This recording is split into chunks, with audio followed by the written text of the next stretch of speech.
Assalamualaikum warahmatullahi wabarakatuh.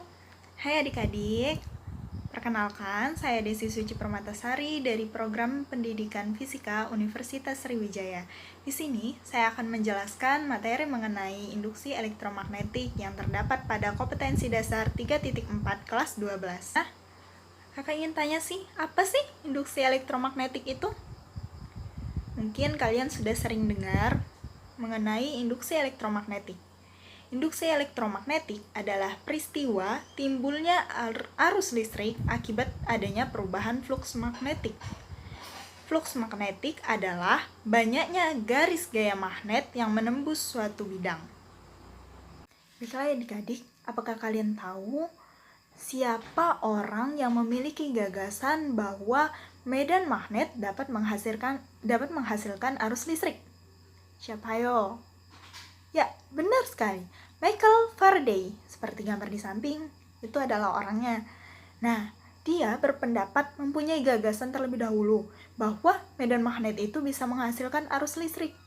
Dan pada tahun 1821, Michael Faraday membuktikan bahwa perubahan medan magnet dapat menghasilkan arus listrik. Coba kalian bayangin, itu di tahun 1821 loh. Mungkin adik-adik penasaran dengan bagaimana sih Kak caranya kita tahu bahwa medan magnet itu bisa menghasilkan arus listrik.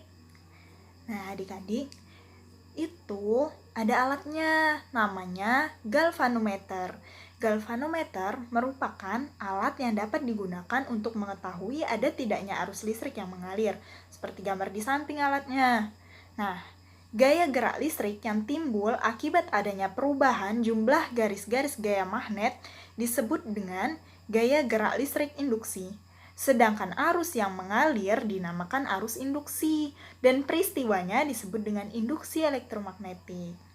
Nah, di sini saya akan menjelaskan bagaimana sih ilustrasi percobaan Faraday. Nah, kita bisa lihat gambar di samping. Nah, ketika kutub utara magnet digerakkan memasuki kumparan, jarum galvanometer menyimpang ke arah salah satu arah. Seperti gambar di samping menyimpang ke arah kanan. Nah, jarum galvanometer segera kembali menuju ke angka 0 atau tidak menyimpang ketika magnet tersebut didiamkan sejenak di dalam kumparan. Ketika magnet batang dikeluarkan, maka jarum galvanometer akan menyimpang dengan arah yang berlawanan. Dia akan menyimpang ke arah kiri. Nah, jarum galvanometer menyimpang disebabkan adanya arus yang mengalir dalam kumparan. Arus listrik timbul karena pada ujung-ujung kumparan timbul beda potensial ketika magnet batang digerakkan masuk atau keluar dari kumparan. Beda potensial yang timbul ini disebut dengan gaya gerak listrik induksi atau GGL induksi. Kemudian adik-adik, ada beberapa faktor yang mempengaruhi besarnya gaya gerak listrik induksi, yaitu yang pertama, kecepatan perubahan medan magnet. Semakin cepat perubahan medan magnet, maka GGL induksi yang ditimbulkan semakin besar. Yang kedua, adanya banyaknya lilitan. Semakin banyaknya lilitan, maka gaya gerak listrik induksi yang timbul juga semakin besar. Dan yang ketiga, ada kekuatan magnet. Jadi, semakin kuat gejala kemagnetannya, maka gaya gerak listrik induksi yang timbul juga semakin besar.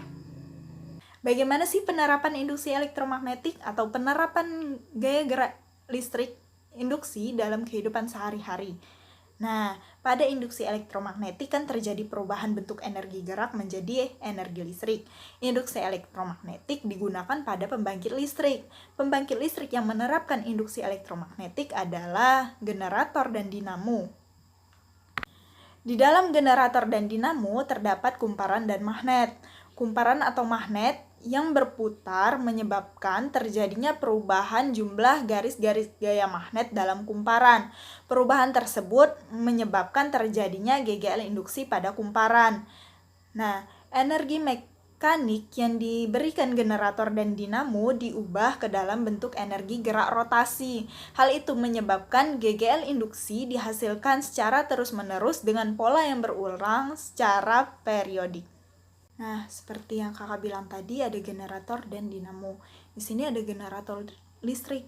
Ternyata generator itu ada dua macam, yaitu ada generator arus searah atau DC dan generator arus bolak-balik atau AC. Generator bekerja berdasarkan prinsip induksi elektromagnetik, yaitu dengan memutar suatu kumparan dalam medan magnet sehingga timbul gaya gerak listrik induksi.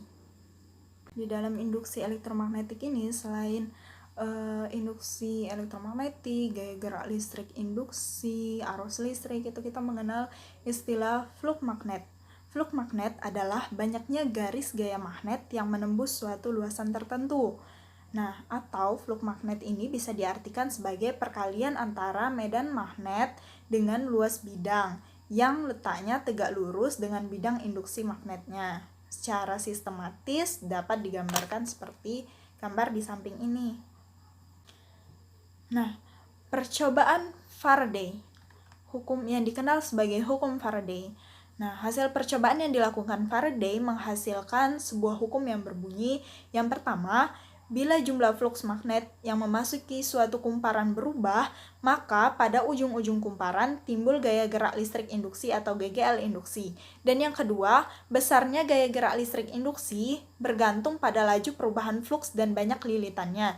Secara matematis, GGL yang dihasilkan dapat ditentukan dengan menggunakan persamaan di samping, seperti yang kalian lihat pada sampingnya. Tanda negatif yang ada pada persamaan di samping itu menunjukkan arah induksi. Nah, adik-adik, berdasarkan rumus di samping tadi, berarti dapat kita ketahui bahwa menghasilkan GGL induksi dapat dilakukan dengan beberapa cara, antara lain 1. Memperbesar perubahan induksi magnet. 2. Memperkecil luas bidang A yang ditembus oleh medan magnet. 3. Memperkecil sudut. Selanjutnya yaitu ada hukum Lenz. Hukum Lenz ini berbunyi, arus induksi akan muncul di dalam arah yang sedemikian rupa sehingga arah induksi menentang perubahan yang dihasilkan. Dengan kata lain, arah arus induksi yang terjadi dalam suatu penghantar menimbulkan medan magnet yang menentang penyebab perubahan medan magnet tersebut. Perhatikan gambar di samping. Nah, berdasarkan gambar di samping, dapat kita lihat bahwa arah V merupakan arah dari penyebab perubahan.